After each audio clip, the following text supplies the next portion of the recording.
YouTuber Nusantara. Masih ingat dengan mas-mas yang satu ini?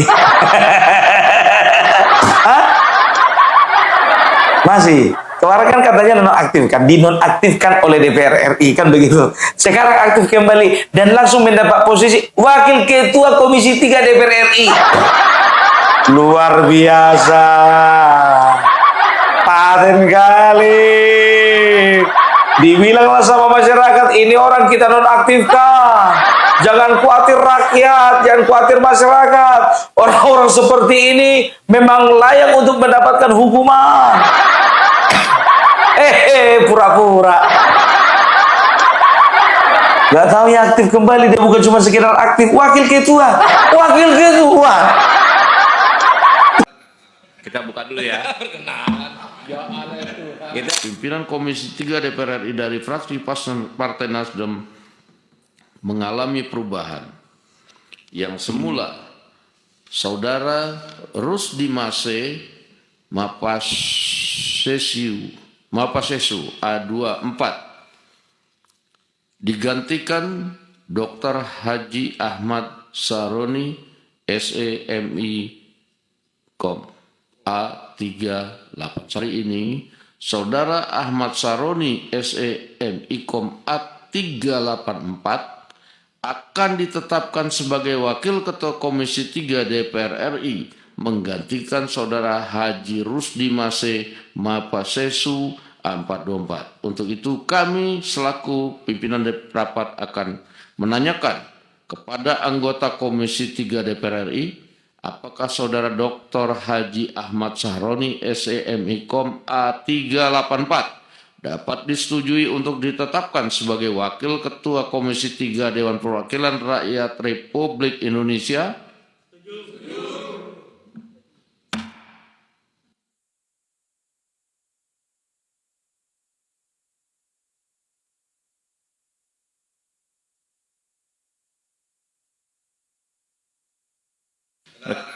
Kita buka dulu ya. Kita bertanya ini nih, anak mana dia nih gitu. Ya, selamat ya Pak Ahmad Saroni, amanah baru. Dunia ini panggung sandiwara, ceritanya mudah berubah-ubah.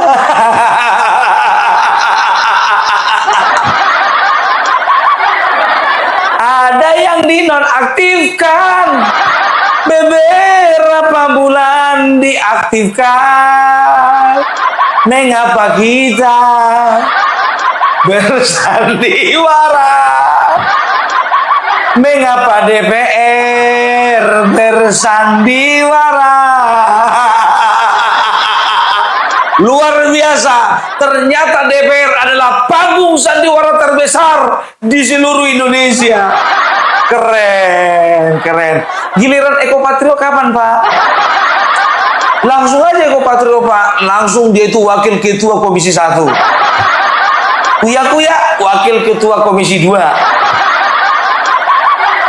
Nafa Urba Wakil Ketua Komisi 4. Kalau bisa kemarin dinonaktifkan, Pak, sebagai tanda apa namanya, tanda jasa ya kan, tanda bahwasanya mereka itu adalah orang-orang yang berintegritas. Langsung kasih posisi wakil ketua semua. Loh, Ahmad Saroni bisa, kenapa yang lain nggak bisa? Pertanyaannya, ya memang kemarin ya wakil ketua Komisi 3 itu Ahmad Saroni. Setelah dia dinonaktifkan, ya itu diganti menjadi Rudi Mase, ya yang sekarang pindah ke PSI. Kan begitu. Rudi Mase pindah ke PSI, ya kan, naik lagi si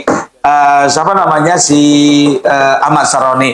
Yang jadi pertanyaan, ya kan, untuk Partai Nasdem nih, apa nggak ada kader yang lain? Nggak ada kader yang lain, Pak. Habis. Atau karena dia bendahara umum? Bendahara umum nih, megang duit nih. Aduh, duit, lagi-lagi duit. Abu Parbela kok lagu-lagu itu lagu-lagu tahun 80-an semua ya. The Crazy Rich Priuk is back. Ahmad Saroni resmi balik lagi jadi Wakil Ketua Komisi 3 DPR RI. Rasanya kayak nonton season baru dari serial favorit, tapi case utamanya itu-itu aja. Rotasi di Senayan emang seringnya gitu kan. Tapi momen kembalinya Bung Sahroni ini bikin kita mikir, kapan ya DPR bener-bener dapat giliran bersih-bersih besar-besaran? Coba deh kita bandingin sama kubu eksekutif. Pemerintah sekarang kan lagi kenceng-kencengnya bersih-bersih birokrasi. Lihat saja di Kemenkeu di bawah komando Purubaya Yudi Sadewa. Pejabat korup atau yang nggak kompeten langsung disapu bersih tanpa ampun. Eksekutif kayak lagi pakai mode sapu jagat buat ngeberantas inefisiensi.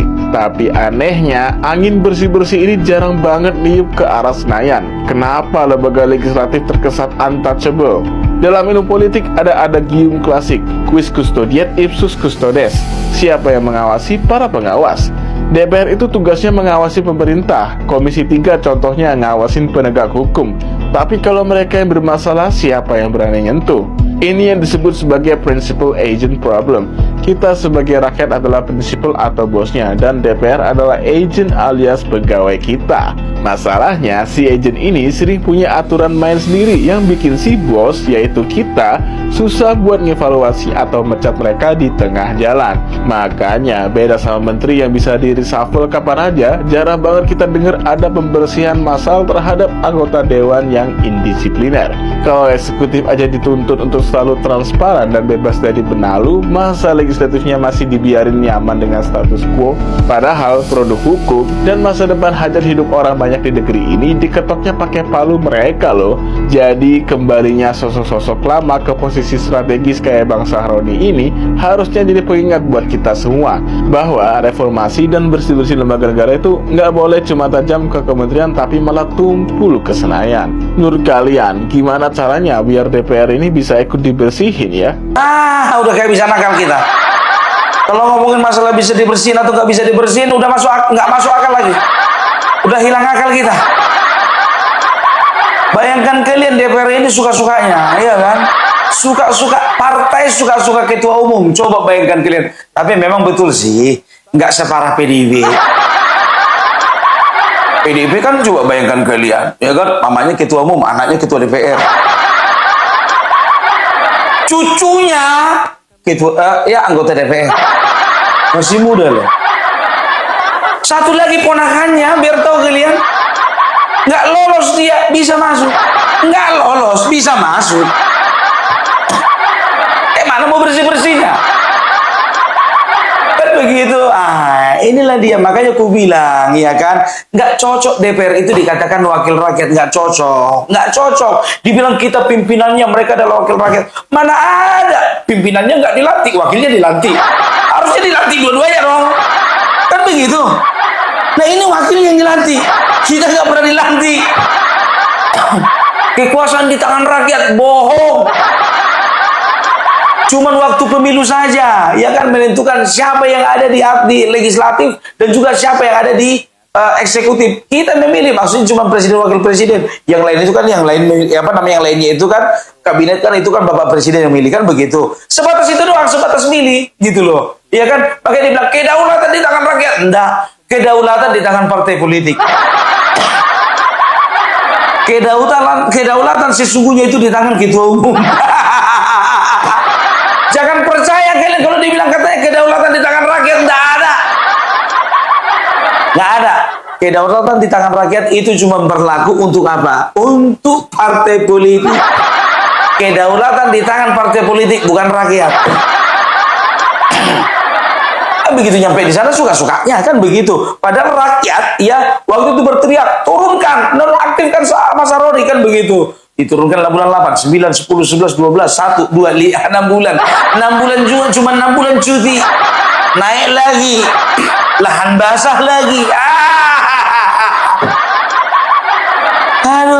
Aduh, memang betul, ya kan?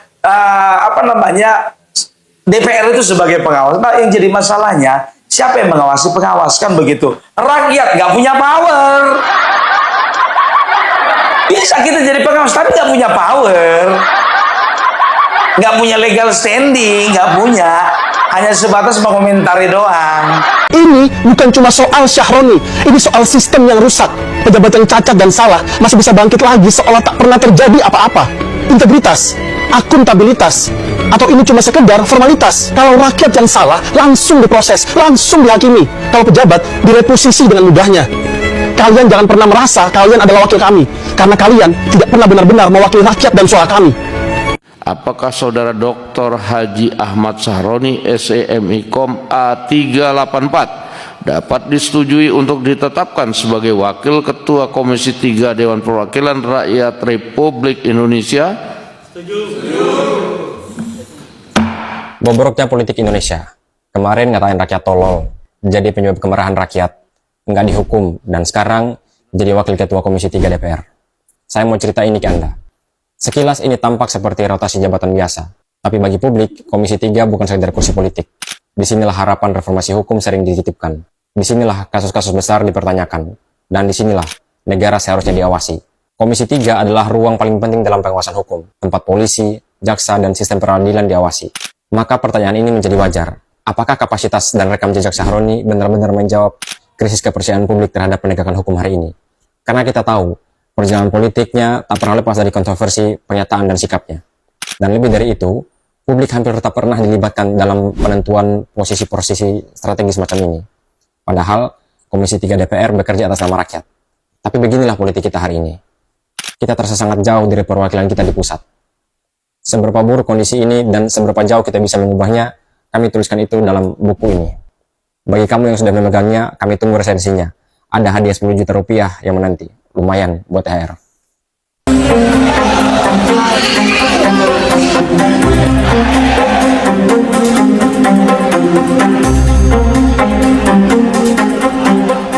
Demo menolak tunjangan anggota DPR berlangsung di berbagai kota. Di Medan, Sumatera Utara, mahasiswa dari berbagai aliansi menggelar aksi unjuk rasa di kantor DPR di Kota Medan pada hari Selasa. Sementara di Jakarta, demo digelar di kawasan sekitar gedung DPR RI Senayan pada 25 Agustus. Demo pecah dipicu kekecewaan masyarakat akan fantastisnya tunjangan untuk wakil rakyat di tengah kondisi ekonomi yang tidak baik-baik saja. Tunjangan fantastis tersebut mulai dari tunjangan melekat, tunjangan beras, tunjangan pajak, tunjangan kehormatan, komunikasi, listrik, telepon, hingga yang paling besar, tunjangan perumahan yang tembus 50 juta rupiah per bulannya. Namun soal ini, DPR punya alasan. Itu mendapatkan tunjangan perumahan setiap bulannya 50 juta dari bulan Oktober 2024 sampai dengan bulan Oktober 2025, yang mana uang tersebut akan dipakai untuk kontrak rumah selama masa jabatan anggota DPR 5 tahun, yaitu selama 2024 dan sampai dengan 2029. Jadi setelah Oktober 2025, setelah bulan Oktober 2025, anggota DPR itu tidak akan mendapatkan tunjangan kontrak rumah lagi. Tunjangan mewah anggota DPR kontras dengan kehidupan masyarakat yang untuk hidup sehari-hari saja harus berusaha keras. Kritik keras pun datang dari berbagai kalangan, termasuk diaspora Indonesia di Denmark, Salsa Erwina Hutagalung. Ia menyoroti kesenjangan penghasilan antara anggota parlemen dengan masyarakat. Dari temuan Salsa, di Indonesia, gaji anggota DPR tembus 34 kali rata-rata UMR masyarakat. Hal ini berbeda jauh dengan negara tetangga Singapura dan Malaysia, yang masing-masing hanya 2,6 dan 9 kali. Sementara di Swedia, rasio kesenjangan hanya 1,9 kali. Menurut Salsa, inilah pemicu tidak sensitifnya DPR dalam membuat pernyataan maupun kebijakan. DPR adalah wakil dari rakyat. Mereka akan bikin kebijakan-kebijakan yang akan mempengaruhi kemanusiaan, kualitas hidup rakyat, kesejahteraan dari rakyat. Maka, kalau kesenjangannya itu terlalu tinggi, mereka bahkan tidak merasakan penderitaan yang dirasakan dari rakyat. Makanya banyak banget, Kak, kita lihat komen-komen dari DPR yang sangat mati empati terhadap rakyat karena memang mereka secara realistis tidak merasakan penderitaan yang dirasakan oleh rakyat. Kritik demi kritik terus berdatangan. Namun mampukah kritikan tersebut mengetuk empati anggota parlemen di tengah kesulitan ekonomi yang dirasakan rakyat? Lewat TikTok, lewat Facebook, jadi YouTuber. Bikin postingan dengan caption, ya kan? DPR ini, DPR itu. Sudahlah, makanya seperti kementerian sekarang begitu, eksekutif kan, ya lagi bersih-bersih. Coba bayangkan kalian, yudikatif pun begitu juga. Hakim bersih-bersih. Siapa hakim yang bermain? Habisi. Siapa jaksa yang bermain? Habisi. Siapa para panitera yang bermain? Habisi. Siapa lawyer yang bermain? Habisi. Yudikatif udah bersih-bersih. Eksekutif begitu juga. Ada menteri, habisi. Wakil menteri yang bermain, habisi. Ada inspektur yang bermain, habisi. Apalagi di Kementerian Keuangan, habisi. Kan begitu. DPR kayak mana mau habisi ya? Kan begitu. Karena apa? Pimpinan dia itu tidak tidak di bawah sebuah kekuasaan yang absolut gitu, bukan di tangan presiden. Kalau misalnya ketua DPR contohnya, ya kan punya kuasa kayak presiden, contohnya pecat. Enak. Kan begitu. Ya nggak ada, semuanya bos. Presiden, kabinet, bosnya presiden, kan begitu. Nah ini ketua DPR, yang lain anggota, ya kan? Itu nggak bisa dibilang ketua DPR RI itu bosnya, enggak. Orang Bambang Pacul aja bilang kalau bos mereka itu ketua umum. Nah, ini komentarnya Ahmad Saroni, senang sekali dia. Aman aja. Aman aja. Aman. Ya, mau gimana rasanya setelah dilantik kembali jadi pimpinan Komisi 3? Aman aja. Aman aja. Aman aja. Berarti ini sudah aktif kembali ya menjadi anggota DPR? Sepertinya begitu. Per hari ini? Sepertinya begitu. Seperti begitu.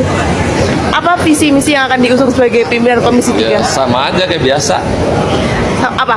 Sama aja tuh apa? Ya kayak sebelum gua nonaktif. Contohnya, apa isu-isu yang akan disoroti? Ya banyak lah kasus-kasus di masyarakat. Hah? Ya, itu dibela. Oke. Sebentar dulu, Bapak kan dari Nasdem, ya kan? Kebetulan Bapak sekarang kan wakil ketua wakil ketua Komisi 3, kan begitu. Pak, ini kan ada kabar Pak, ya kan? Anggota Nasdem katanya ya kan, kalau SCL udah pasti itu korupsi, ya kan? Syahrul Yassin Limpo, setelah itu Johnny G. Plate juga korupsi. Dengar-dengar Pak, katanya Siti Nurbaya juga Pak. Gimana itu Pak? Oh maaf, Bung Parbela, itu bukan kewenangan saya. Karena Komisi 3 itu mengawasi penegak hukum, bukan menteri. Waduh, ini secara politik, ini apa nggak ada kader yang lain? Ini partai apa? Partai Nasdem ini. Kan masih banyak gitu Pak. Oh iya, udah pada loncat ya. Tapi emang kemarin biar tuh kalian di Rakernas kemarin PSI, ya kan? Diumumkan lah, ya kan? Anggota-anggota baru yang bergabung itu, kader-kader baru yang bergabung. Ada dari DPC Nasdem sana, DPC Nasdem sini, DPC Nasdem sana, DPC Nasdem sini. Diborong sama PSI.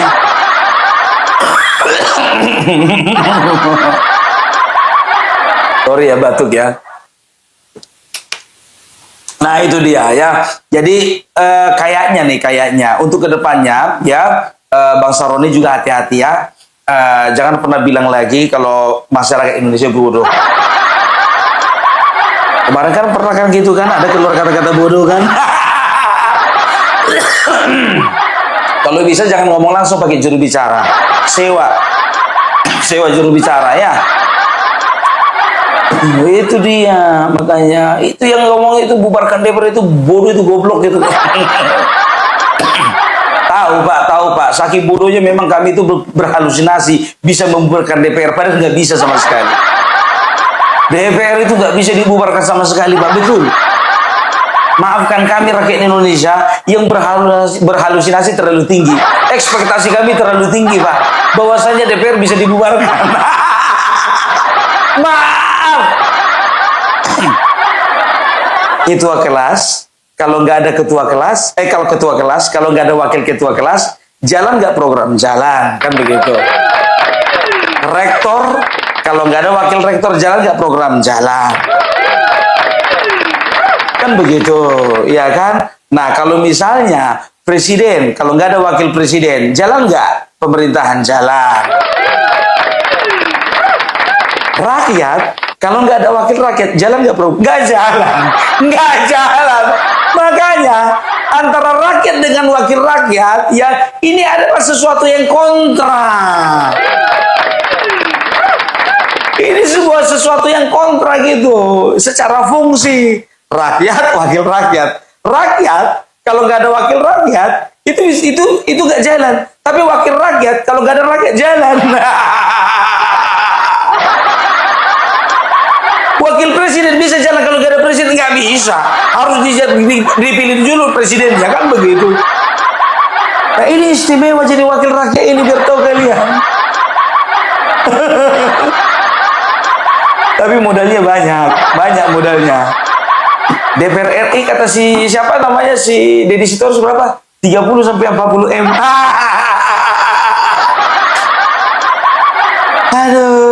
Aduh luar biasa ya. Jadi ini sebaiknya menjadi pelajaran ya kepada masyarakat. Menjadi pelajaran buat masyarakat ya di dalam memilih memiliki wakil rakyat, memilih orang-orang yang duduk di legislatif itu ya, menjadi pelajaran siapa orang yang paling tepat. Nah masalahnya ada dua masalahnya. Ketika orang yang tepat menurut rakyat dipilih ya, begitu menjalankan fungsinya di dalam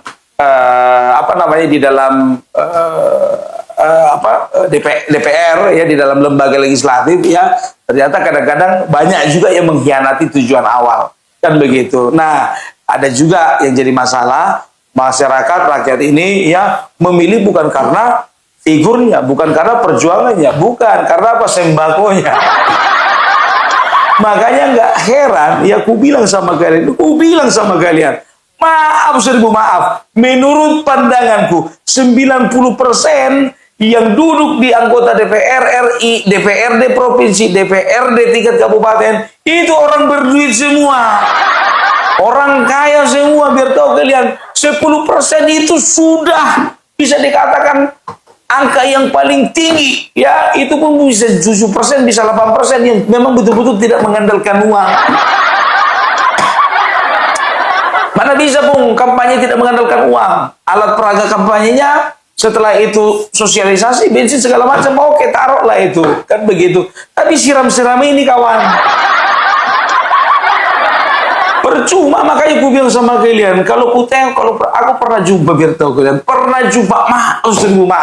maaf seribu maaf biar tahu kalian, sama-sama mendaftar caleg lah kami.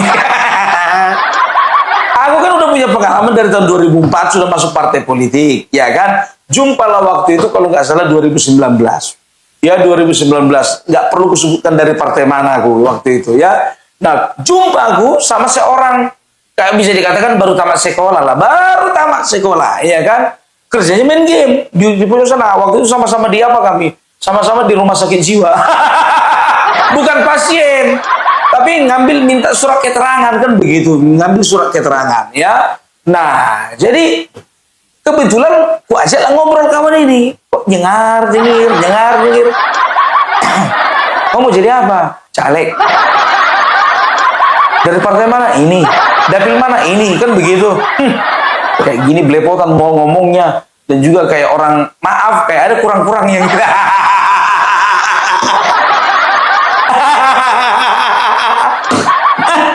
Ya kan?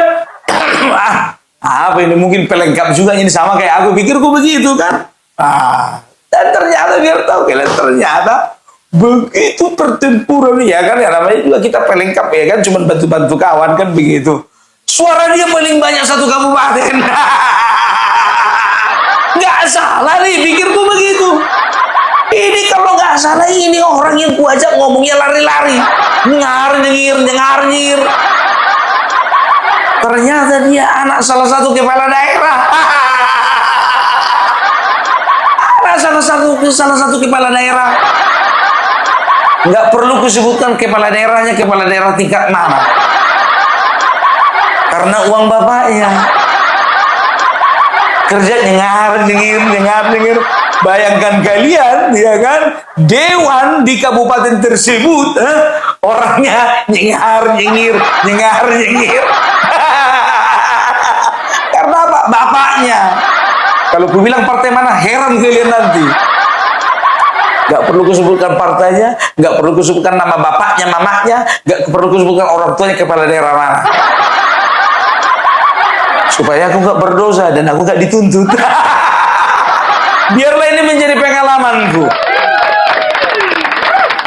Nggak penting pintar, biar tahu kalian kayak aku perhatikan. Nggak penting pintar, wawasan, pergaulan luas, menguasai menguasai masalah, mengenali daerah, ya kan? Nggak perlu yang penting ini. Nggak apa-apa ada belon-belonnya dikit, yang penting ini. Aku tidak sedang menuduh. Karena begitu, dan aku yakin bukan cuma di kabupaten itu, tapi kabupaten yang sana pasti ada. Sana ada. Provinsi sana ada.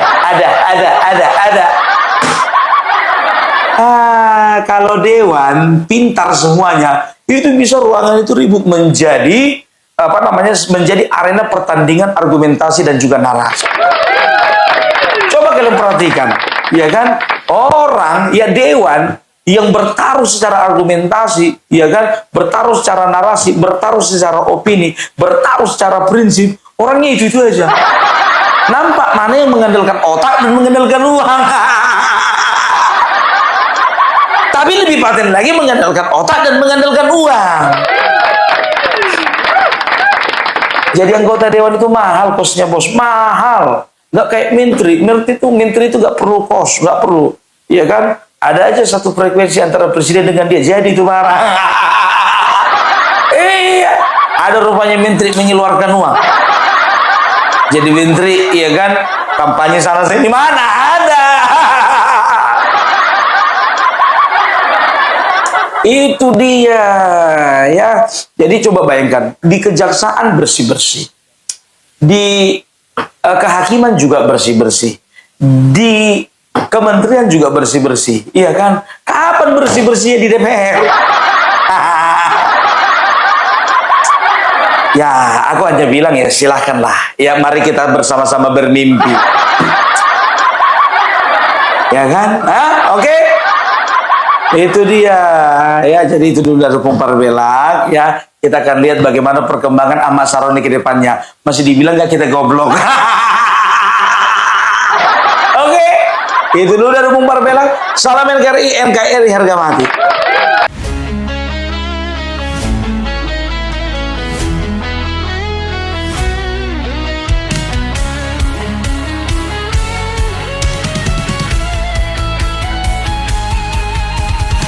Dari utara sampai ke timur, suara jujur kini bergema. Bukan cuma cari viewers, tapi kebenaran yang utama.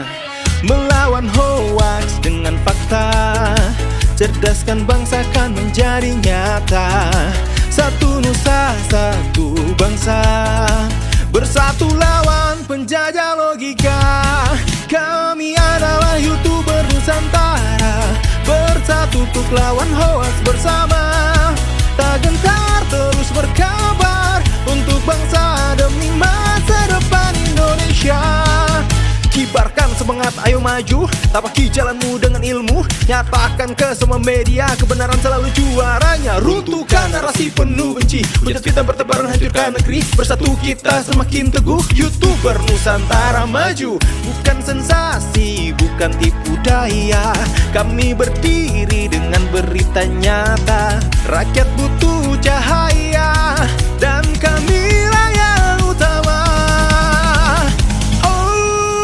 Kami adalah YouTuber Nusantara, bersatu untuk lawan hoaks bersama. Tak gentar terus berkabar untuk bangsa demi masa depan Indonesia. Bersama rakyat kita kuat, taring dulu sebelum sebar. Cinta damai benci hoaks, kami YouTuber cinta Indonesia.